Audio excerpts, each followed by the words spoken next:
Nor kissed him back. Nor kissed him back, seemingly grateful for the exuberant onslaught of affection from her teenage son.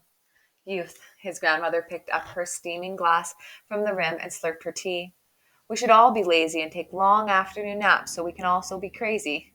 Trax Tata, I don't know if I'm saying that right, knew her curmudgeonly attitude was one that the family found endearing, so she kept playing the part.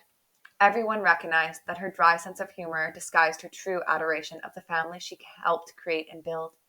They all heard her prayers thanking God 5 times a day for the blessings bestowed on her. Is Baba home yet? Trek asked his mother. His father worked with his uncle at the family shop a few blocks away.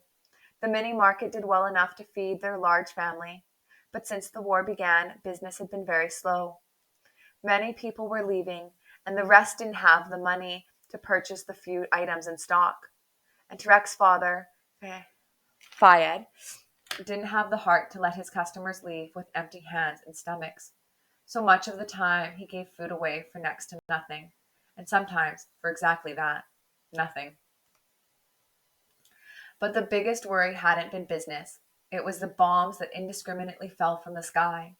Every morning, after Fayed closed the front door behind him, the family counted the minutes until his return. Tarek used to help out at the store, but with the continued airstrikes in the city, his father had asked him to stay home and take care of the family. God forbid, but if something should go wrong, I want you to be the man of the house. No, Baba's not home yet, but do you mind finding Salim before he gets too far? Nor asked her eldest. Yes, of course. He welcomed the request. Any other day he would accept, but be wary at the thought of reining in his younger brother.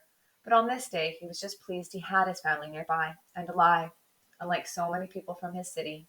The task reminded him of how grateful he was.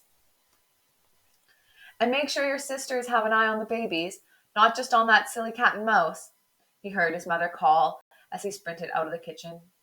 With a quick glance, he noticed Susan was now on the blanket with the babies, using her doll to kiss Samir's cheek as he squawked with delight. Satisfied, Tarek continued out the door. Salam, he yelled at a group of boys playing on the dusty side street. His brother's hair seemed lighter than usual due to the dirt and grit that had layered onto it. We're not done, Salam hollered back. As Tarek took in the view of his neighborhood, his breath caught in his throat. He still wasn't used to the mountain of broken concrete and twisted iron sticking out of the walls that used to make up the apartment blocks across the road. The building's skeletal remains gave a glimpse into the apartments of neighbors who no longer lived there and some who no longer lived at all. That airstrike killed 26 people, including two of his classmates, a brother and a sister who used to bicker all the time but would quickly fight bothered anyone who bothered the other.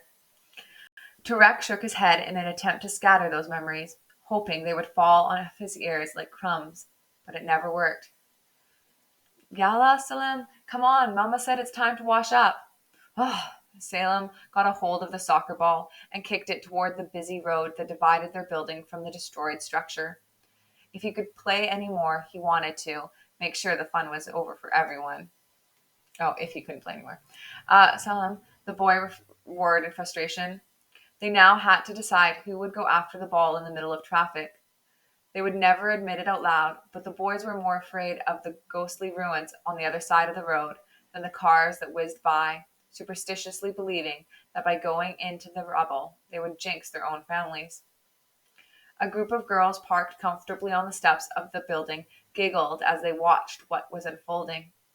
Tarek never grasped why these girls all seemed to embolden his wayward brother, but the encouragement went both ways, and Salim glanced at them with a crooked smile and winked, which made them titter even more. As he ran by, Salim made sure to slap his older brother on the butt. Yalla, he now ordered Tarek to follow, as he bolted toward the door.